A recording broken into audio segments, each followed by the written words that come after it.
Assalamualaikum warahmatullahi wabarakatuh.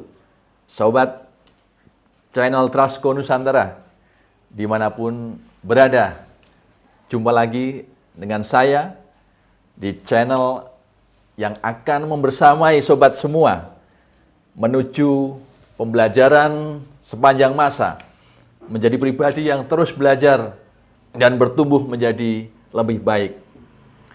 Kesempatan ini, di channel ini, kita akan kupas satu tema yang menarik.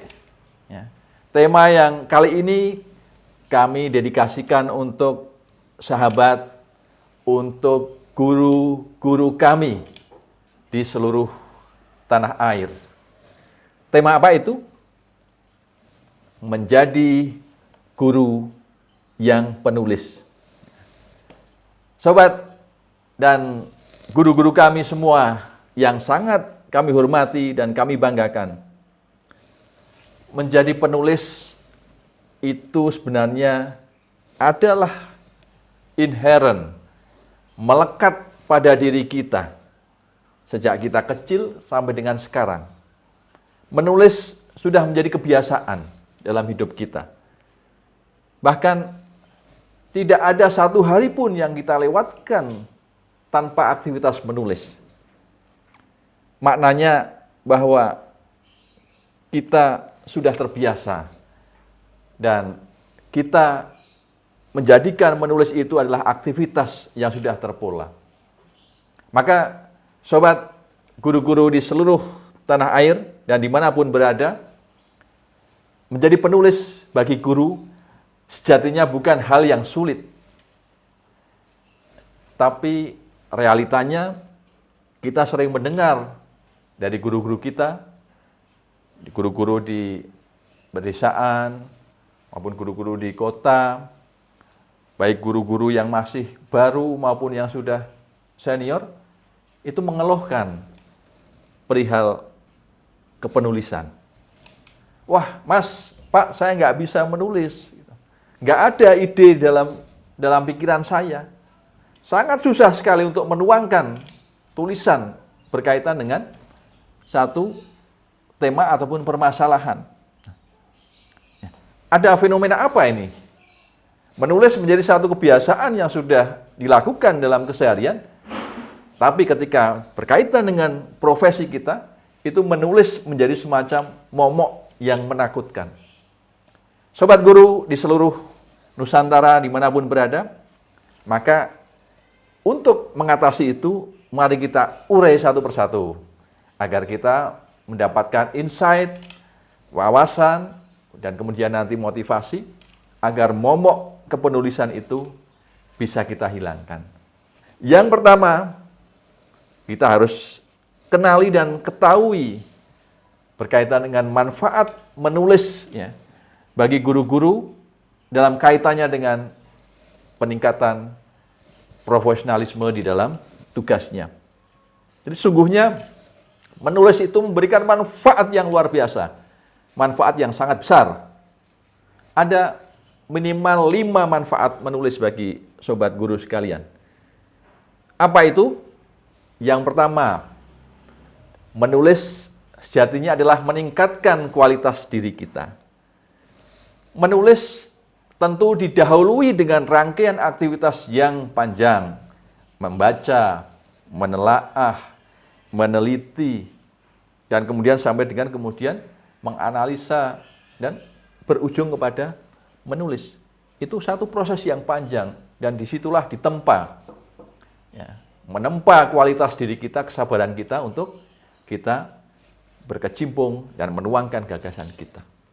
Manfaat yang pertama. Yang kedua, menulis itu menjadi daya beda bagi sobat guru sekalian.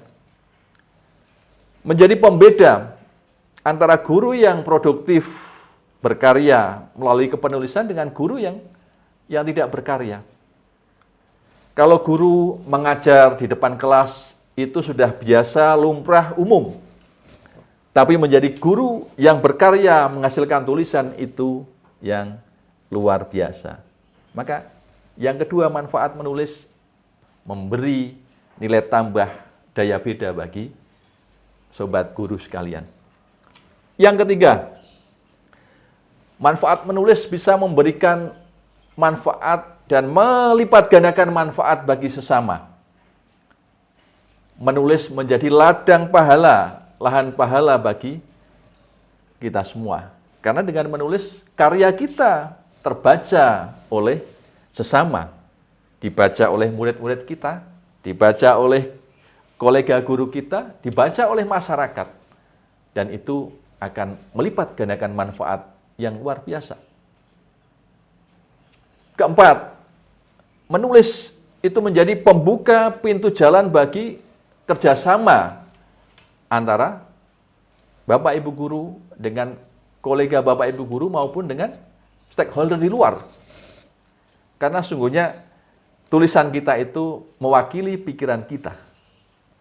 Maka meskipun kita berdiam diri di satu tempat, tapi pikiran kita itu berada di mana-mana karena bisa dibaca, diakses oleh yang lain. Dan itu akan membuka kolaborasi kerjasama yang produktif untuk meningkatkan kompetensi dan profesionalisme bekerja di kemudian hari.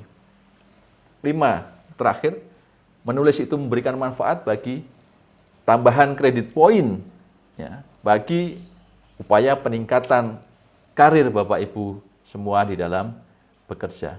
Tapi Bapak Ibu sekalian, manfaat menulis itu menjadi kurang bermakna. Karena apa? Karena di dalam diri kita masih ada mental block.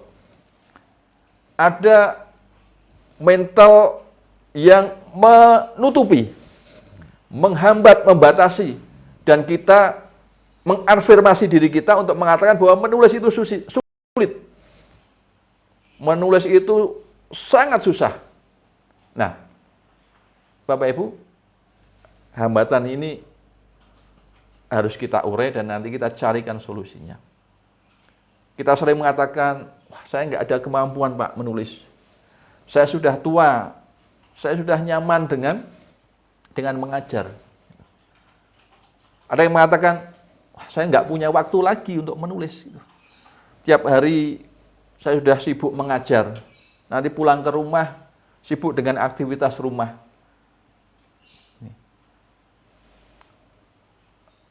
Ada yang mengatakan, saya nggak bisa menulis Pak, karena sudah nggak ada motivasi Pak.